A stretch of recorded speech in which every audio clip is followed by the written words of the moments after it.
Hello and welcome. Today I'm going to be giving you 5 top tips on the Lumix S5, so let's dive into it.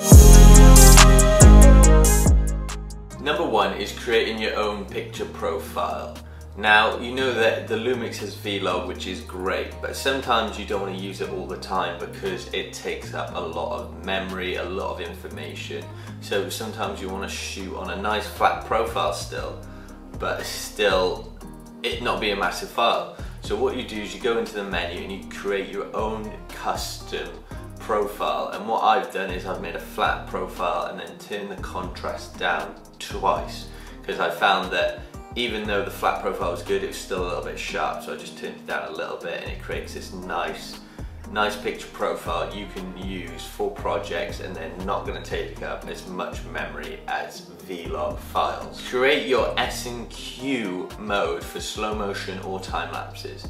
Now I normally just use the slow motion, as I'm using that, flicking back and forth to it quite a bit. So I just flick that switch there and bam, I'm into slow motion mode. So what it does, S&Q mode, is it puts your frame rate from say you're shooting at 25 frames per second, it'll change it to 60 or 1 frame depending on what you want to use it for. You can easily do this by just going into the menu when you're on the S&Q mode and changing the frame rate to 60 frames per second. And then when you flip into it, it'll straight already be there set up for you. You can also do it for time lapses. What I recommend is just putting it down to 1, and then when you click record, it'll just play 1 frame every 25 frames will make up a second, if you get my drift. So yeah, set up your S&Q mode to create slow motion shots or time lapses. Number 3 is autofocus. Now this camera doesn't have great autofocus, but still you can get it working great if you go into your own profile, if you create your own one. So what I do is I tend to go onto the menu and I change the settings through, just to make it breathe and transition a bit more faster. This will create like a smooth pan from one image to the other, because I find the breathing sometimes in between is a bit slow and a bit jumpy. So you can go and change these settings in the menu, but sometimes it's still not as good, but it makes it a lot better than if you're just shooting the normal autofocus mode. Number 4 is the Duel-card slots on the side.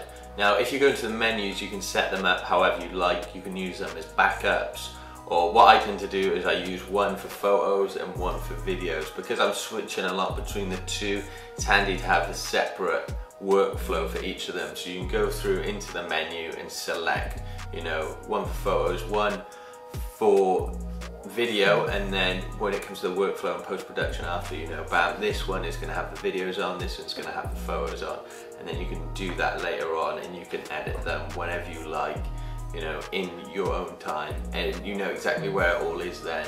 You can back it up. I'd say maybe if you're shooting a bigger project, more important one, back it up onto the second one. But because I shoot a lot of photos and videos, I tend to use it this way, and you can easily do that in the menu settings. My 5th and final tip is to use the custom profiles. So on the top you have a little dial and you can set them to however you like. What I tend to do is one is slow motion, one is my normal video settings, which is like this, talking head pieces at 25 frames per second, and another one as my photography one with my own photography profile on there if you have one. And you can easily do this by going into the settings and setting each of the custom buttons to how you want it set up. This is handy when you're on shoots because you can just flip between them all and you know exactly what you're getting between them. So it just creates your workflow and makes your workflow a lot easier when you're out shooting. These cameras are all about, you know, accessibility and making them as easy as you can, you know, to switch between photos, videos, and whatever you need. So by creating these custom profiles, it creates a very easy, fast workflow when you're out shooting, which I'd highly recommend. Here are just a couple of quick tips that I thought I'd throw at you for your S5 users. If you have any tips yourself, I'd love to hear from them in the comments below, so hit me up if I'm missing any top tips from this video. Thank you for watching this video once again, I really appreciate it. And if you want to see my overall review of the Lumix S5, I have a video about it which I'll leave up in the corner by here for you to check out if you fancy it.